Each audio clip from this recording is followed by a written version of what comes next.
All right, everybody. So here's Pat and I. We are going to be doing a tutorial walkthrough of the financial model. So that way, the whole goal is we can just get you started and have your finance leader understand how the formulas and the file flows. We're going to go through all the tabs at a pretty fast pace.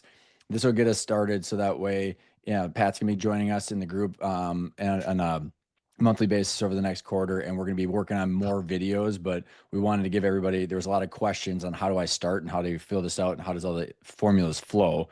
And as Pat's going to show in the three statement monthly tab, we're going to start with the hard keying in. There is the option to actually have the trial balance export and a lot of roll up codes. And Pat, you can speak to that. We're not going to get into that today, but that will be an option depending on your sophistication of the Excel skills of the person in the finance function. But Pat, I don't know if you want to speak to that and then how we're going to start with the hard coding.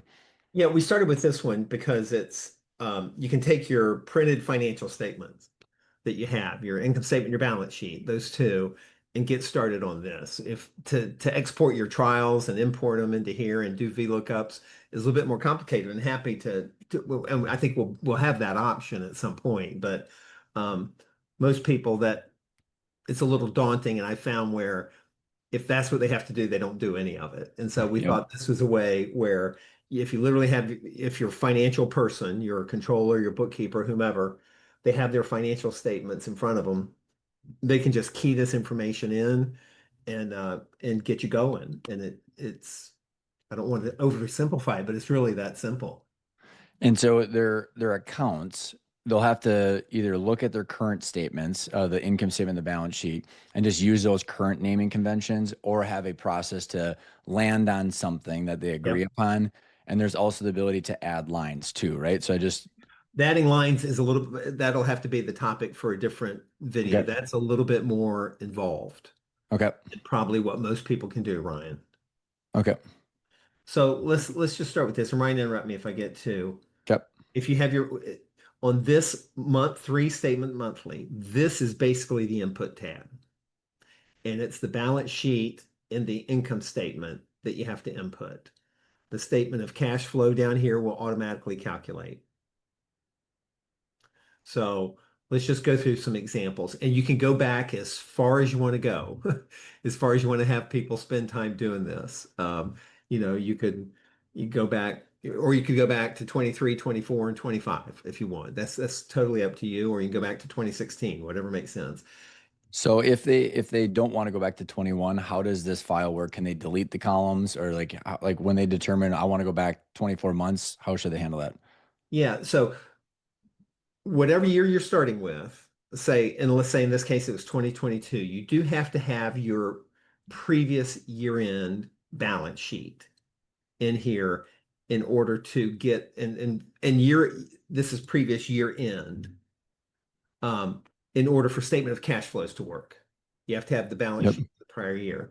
So if you wanted to start with um, January of 24, you just key it in and all the dates change across. And if there's too many, we'll just You can delete those. Yep. okay. You can just Okay. come in here. You can just Okay, come in perfect. here That's exactly what I was looking for. Okay, cool. and delete the columns if you want. Love it. Love it. Um, but let's go back and let's just undo that so we don't Okay.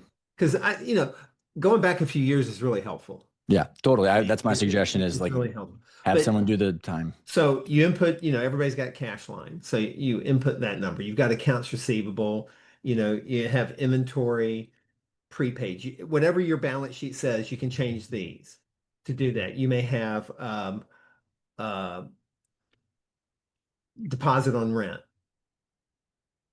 you know, whatever assets or current assets you have on your financial statements, put those on here. And when you change that, like deposit on rent, it'll change it throughout the file. Like I'm going to jump over here to the three statement model. You see here it's got deposit on rent now. And it flows all the way through the whole model. Flows all the way through the whole model. And in your statement of cash flows, it changes. So You know, Pat, you said the and cash was the plug. So there is one formula in that. there So is one formula in here. And this should not in the previous year, but All the rest of them will plug, and that's the check. If when you input those, when you input these other lines and you input the income statement, the statement of cash flows is going to calculate what ending cash is. And then that flows back up to And the. that flows back up. And if that's not the same number that's on your financial statements, then something was keyed in wrong. So do you want to unhighlight those green ones then? Yes. Okay. Yeah, it's a great call. Maybe put that as like a blue or something like that to say like this.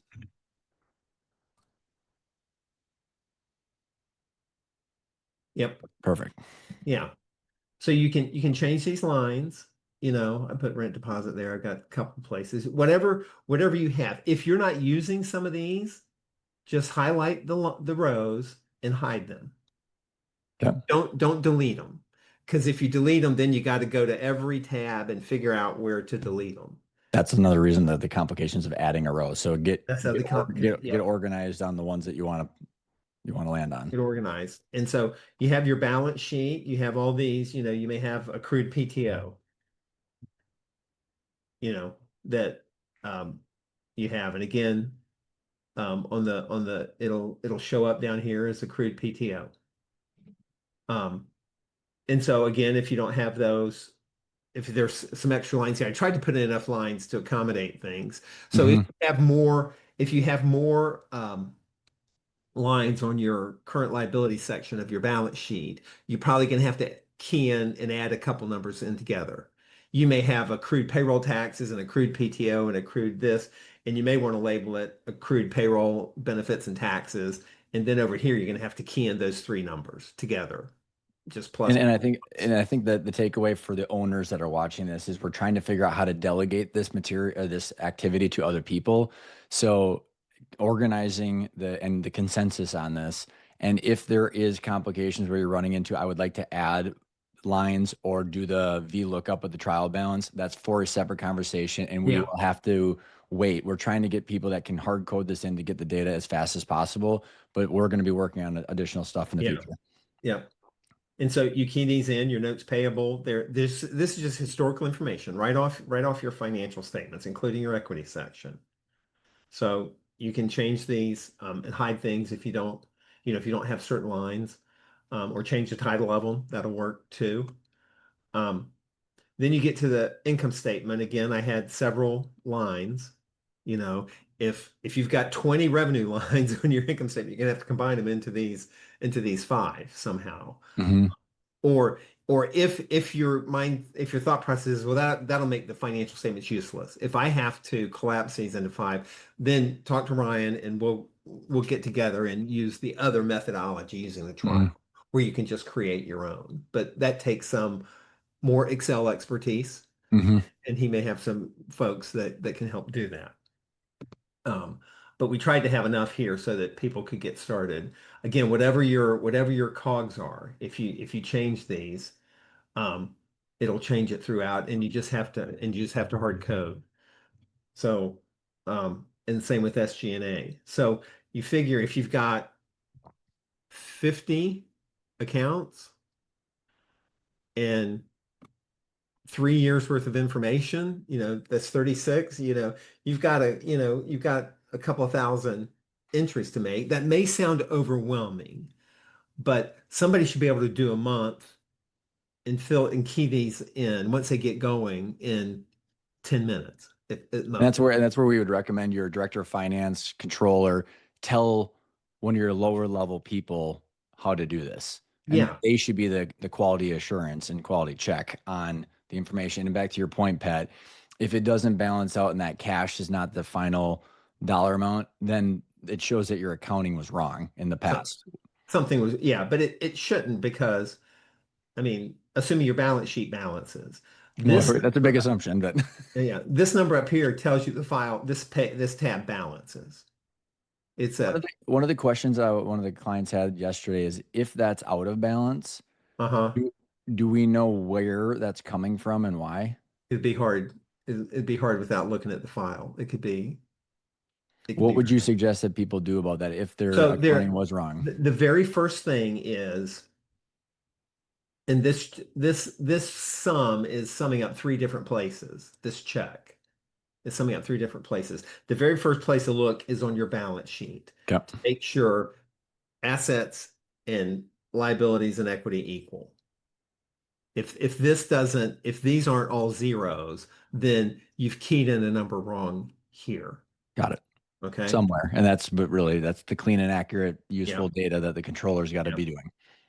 And then once you key those in, this is not highlighted because these are calculating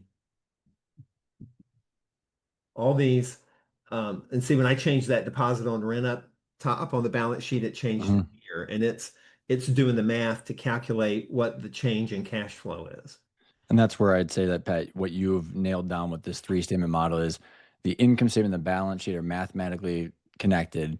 And the cash flow statement is a mathematical difference of two balance sheets, which is why you started with the previous year's balance ending balance Yep. sheet, because you needed to get the bookend to calculate the next balance sheet. And that the difference is the cash flow statement. Yep. You notice here, there's no statement of cash Yep. flows for the prior year end Yep. because you'd have to have the one before that, And then again, it starts with net income, depreciation, um, and then the changes in accounts receivable, inventory, prepaids, whatever it is up there. It's just Hmm. if an asset goes up, that's a use of cash. If it goes down, that's a source of cash. Think if your accounts receivable goes down, that means you collected more cash. Liabilities is the opposite. If your liability goes up, accounts payable goes from 500,000 to 600,000. That's a source of cash. You've incurred expense, which is in your net income, but you haven't paid it because your payables went up. So Hmm. that's a source of cash. Um, so that's how this works. And this will flow through. Once you do that, once you key these in, these other tabs will update. And see, because I made some changes on that, deleted something, that went out of balance. And so we'll fix that. And you can go here. It's not the Balance sheet. balance sheet. So it's got to be down here in the statement of changes in cash flow somewhere. Yeah, I think because I deleted something. See, it's the very last one. Yep. Yep. So it'll tell you when something's out of balance. But that's helpful because you know it's either the income statement or the balance sheet, and then you can at least hone in on what could be wrong. Yeah. Yep. That's exactly right. Um, Once you do it, it'll flow through to the trailing 12 months income statement. Yeah, see, I deleted a column. See, it's got the wrong date there. Yep. Yep. Now, I'm going to go back here. When you get to here, and let's say you're finished with June, you want to do July, you just take this column and copy it over. The date will be July. You just key in your new numbers. Love it. You come over here to the year to date, and this would not have been here. So you copy this, and it'll automatically update. So you have to copy each of the Copy and columns paste. for Yep. each. So not just the three statements monthly, but you're copying and pasting a new column for every one of the tabs. For That's these true. three. Yep. Yes. For those Yep. three. And see the trailing 12 months changes. Okay. And again, you're at zero here and zero here and zero. So then I'm going to jump over when you get to the current month income statements. This blue field, which is an input field, that's what's telling you what month to pull into the And the presentation. blue fields are what you call presentation mode, which is part of the story. We're not going to go into Yeah. how to read these or what to do with them yet, but the I would, presentation modes or analysis are the tabs. yeah, depending on the owner, but I would not expect most owners to go to this tab and look at this. It's kind of overwhelming a little bit, but there But are when you times. say depending on what owners, but I was talking about the director of finance or the finance leader should be looking at the blue tabs to tell the story to the Yes. owner. Yes. When you're having your Monthly meeting. leadership team meeting or owners meeting or whatever it is, you can say, here it is. And if you change this to 5/31/25, it's going to pull the May information Love it. across here. Um, And so when you change it here, I'm going to change it to 531.25. It'll change it on all of them. So now that's 531.25. Again, And this is which one did you change it on first? That the was current July. month, the Current current month. month. Okay. Yeah, right there. Um, Fiscal year ends will update based on all that. So, your build to trailing 12 months, well, And this the even build the build too is changes. you're trying to figure out which 12 months you want to analyze. So it's It's going to be graduate. the current. This is the current trailing 12 Okay. months. Okay. This one back here, has the prior fiscal year ends and, the prior year's trailing 12 months, Okay. which calculates the growth rates off of. Okay. Your balance sheet, again, it'll just pull these in, it'll pull these, for that. And see here, deposits on rent change because I Mm-hmm. did on the first one. Yep. Um, and your statement of cash flow, will change. And see the July because I didn't have all the data in there, but Yep. it started picking that up with July. Love it. And again, should be deposits on rent. Yep. Would even and show up on these. Um, that's when you talk about getting started. Mm-hmm. That's I don't think we covered it that clearly when I presented it before. Um, but keying in the historical information Yep. from the balance sheet and the income statement um, is the The place. the green lines of the hard code. And if we can just spend a couple minutes Oh, sure. just orienting ourselves around the budget and the out year. We're not going to teach around this just now. We're just going to explain how this stuff flows together. So again, if someone has got the expertise, they can keep going. So to re-clarify, the budgeting process of the leading indicators of the sales conversion and all the different metrics that have to go into predicting revenue have to be done outside of this file. So you're building your budget where the CFO is working with the chief revenue officer, the COO, and themselves, and the CEO and owner to build out the budget. Then you're taking that information that you landed on to then fill out the monthly budget. So the budget is for this monthly year. And Uh-huh. the out year projections would be years 2 through 5, and then the value gap would be your valuation target. But Yep. is that a fair way of Yeah. putting it together?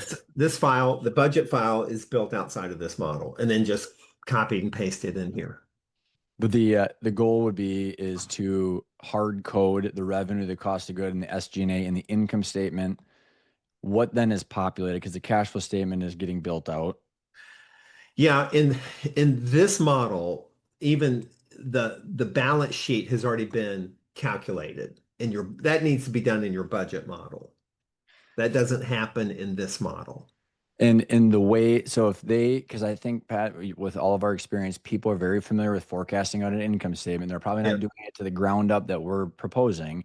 But if they build out their income statement and then they have a starting balance sheet, and then they're looking at the receivables, payables, and inventory, which is DPO, DIO, and DSO, Hmm. they can plug in some numbers there about how fast you collect receivables, how fast you pay your payables, and how fast you turn your inventory to forecast out the balance Yep. sheet. So is that why, like, the way I think about it is every month in the income statement, as long as they plug in that first bookend of the balance sheet, it'll build out the balance sheet and the cash flow statement for the annual budget. Yeah. But it's the same calculations. Let me back up on the balance sheet. When you're doing your budgeting file, you've got to have in the file a way to calculate accounts receivable, day sales outstanding. How quickly do you collect your money from your customers? 35 days, 45 days, whatever it is, and build. And we can do another exercise on that, Ryan, if you Yeah, want. About it's the same, those that's the key. Inventory is the key, and payables is going to be the key. Some of the mhm. other things are known. What the other one is, what kind of fixed asset, what kind of CapEx you're going to have. You got to build that in here in your budget file. But when you do that, um, you can then estimate accounts receivable, accounts payable, inventory. You know what your fixed assets are going to be, If you have debt, you know what those debt schedules are, what principal you're going to have pay. You've got an amortization schedule from your bank. You can just load in the balances at the end of it. And then it'll calculate. Um, you have to have then your statement of cash flows So, and just because to, the plug in it is cash. Once you right. do that and figure out all those other metrics, then it'll tell you what your cash balance is going to be at the end of the month. And so Pat is on the red monthly budget. We just Oh can't yeah, see I'm it. sorry. I scrolled over. It's Yeah. okay. So we still are on the monthly budget and plug in the income statement, the like you said, the balance sheet, then plug in those items. But then this is where we are taking some thought and just speak to the cash flow from operating activities real quick, line 179. And so again, they're plugging in their starting balance sheet, their income statement with the three buckets of revenue, cost of goods, and overhead, and then plugging in the drivers of DPO, DIO, and DSO, CapEx. But like this right here, that is where I like to call Pat. It's the bridge between operations and ownership. Where what do we do for capital allocation? Yeah. And again, build your budget file outside of this, and we could have another session on how to calculate accounts receivable and all those, because the balance sheet's the harder part. Most people are used to building a budget on an income statement. When you get the balance sheet part, then the cash flow activity will come through that. But yeah, you're right. This is the cash flow that your business is generating month to month and for the year. And then you get to decide what to do with that money. Banks kind of tell you sometimes what you're going to do with some of that money because they won't pay back. But you're going to invest in CapEx or what kind of just you got to take distributions to pay your taxes. This is the essence of looking out into the future to say what kind of cash flow is going to be generated and what are my options to do with it? Do I want to open another office? Do I want to, whatever it might be, introduce new products? And then when you go down to then the cash, when Pat says the cash is the plug, that right there, what we're saying is that's how it balances out the balance sheet and therefore results in the cash checking account. And if that's negative, that just is showing that you're going to have to tap your line of credit. Yeah. Yeah, that's the way I do it. When you do this and this is a negative, that doesn't mean something's wrong in the model. That means, you know, uh, you probably have to draw on your line of credit. If you're growing really fast, then you're going to have more receivables, you're going to have more inventory, you are going to have more payables, but rapid growth sucks up working capital. It's very Mhm. expensive from a working capital point of view. So companies could be growing like gangbusters and Mhm. have little to no cash or be on their line of credit. Or if they're going down, if you the distributions, if you're pulling too much money out of the business, what we're all trying to figure out is how can we have sustainable distributions. So Mhm. the capex, the distributions, the taxes, and the debt are the real main levers of capital allocation. And we're trying to make sure that we have enough cash after all of that. And what are the trade-offs of the constraints that we see? Yeah. But the main goal today, I think, Ryan, for this video is how to get people started Yep. And then on the historical stuff. and again, it's like, again, I think, depending on who's listening to this, they might have a finance leader that's capable of taking and Mhm. running with this, and they should know what we're talking about and what to do with this. And then we can then roll forward to the value gap analysis, which is taking that annual budget and then making some higher level assumptions. I'm sorry, the out year projections, then the value gap. So the out year projections, you want to give a little snippet on that, and then the value Yeah. gap, and then we'll be So done. this one I started with the fiscal year in tab because it just gives you history, of dollars and margins and growth rates. And then on here, and I copied the titles over just to make it easier to read. You know, what what projections? You take the previous year. If you wanted this to go up 10%, it would do that. I love it because Say people we're gonna might have want different revenue lines to grow over time. yeah, this revenue line is going to be flat, but this one's going to go up 15%. Yep. You can do that, and then your margins on each of those, because each one of those is driving off that revenue times that cost of goods Hmm. to do that. And again, some of these, when you get to the out year, these are higher level assumptions. Hmm. You're not gonna say, oh, I'm gonna add three people and do this or do that, but you just want to get higher level assumptions going. But that's why they want to go through a thoughtful budgeting process because we're going Yep. to be building off of that. Yep. You're going to be doing that. And then, your in all your SG&A. And what this does, the way this model works, and this tab would really help with your budgeting because it's the same thing. When you do your income statement, I'm sorry, this one is calculating accounts receivable. Okay. This is this is saying I collect my money in 36 days. Hmm. If this was 40 days, see how this went Yep. up and cash Yep. went down. If this was 500 days, just as an extreme example, you'd see that. So we've got the basis here, and these are the same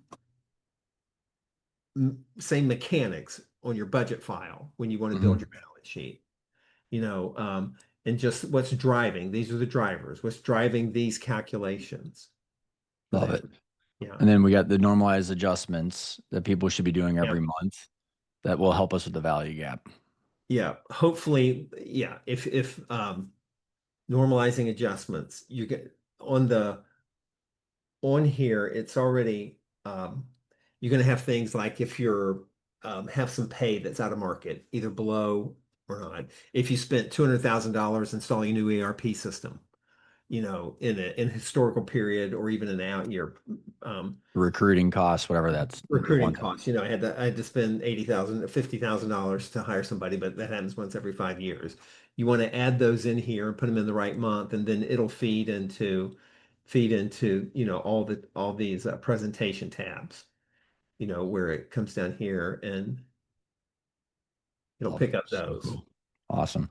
Which also helps then to go to the value gap, which is the last thing before we Yeah, the value gap being like the market valuation that I'm continuing to promote is different than the owner's distribution, which I call, Pat, the owner's utility value, which is, are they decoupling their time and being able to increase their distributions? So they're kind of getting their cash flow from distributions and not from their labor.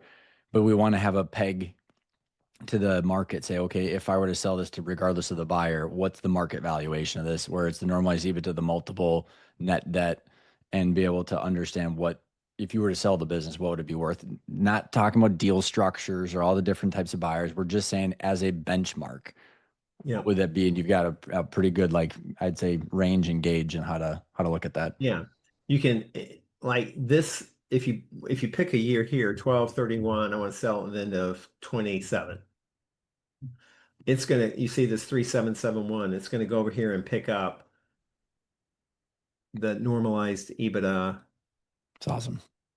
3771 for 2027. Hmm. You say, I think the multiple will be 6.5. Well, I just took it down one and up one, Yep. one turn. It goes and pulls, most deals are cash free, debt free. So it subtracts out of this, the debt you have, and you get to keep your cash. This case, and it happens where you've got more cash than you have debt, so you get to Hmm. keep that. So your equity value is greater than your enterprise value. Yep. A little bit unusual, but not unheard of.